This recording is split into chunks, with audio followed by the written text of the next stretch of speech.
عرض درود و سلامی دوباره خدمت شما دوستان گرامی. رادیویی که ملازم می‌فرمایید رادیو اسمارت پرو مکس است، ساخت شرکت هدف دتکتور ترکیه.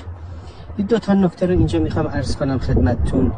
یکی ما رادیوهای آنتنی سبک رادیو دو نوع داریم. رادیوهای آنتنی که عرض کنم خوراکخوار هستن، رادیوهای آنتنی که فرکانسی هستن. رادیوهای خوراکی محدودیت عمق و محدودیت شعاع به صورت ندارن. فقط یه عیب و ایراد دارن رادیوهای خوراکی، اونم اینه که شما محدوده رو که نزدیک میشید به هدف یه مقدار گیج میزنی، یه مقدار هدف رو گم میکنه. اما در رادیوهای خوراکی، رادیوهای فرکانسی، شما درسته قدرت و توان رادیوهای خوراکی رو نداره، اما دقت خیلی خوبی داره، مخصوصا جاهایی که نزدیک هدف میشه. هدف محدوده هایی که شما نزدیک هدف هستید به راحتی میتونید هدف رو پیدا کنید.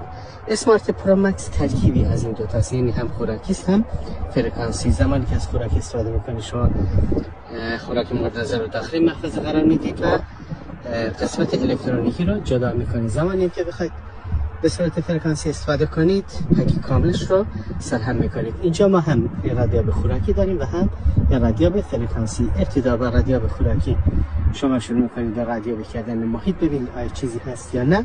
بعد از اینکه کار تموم شد رادیو به فرکانسی رو آماده کار میکنید و با رادیو به فرکانسی محدوده و تقریبا نقطه رو میتونید جمع کنید. موفق و مؤید باشید.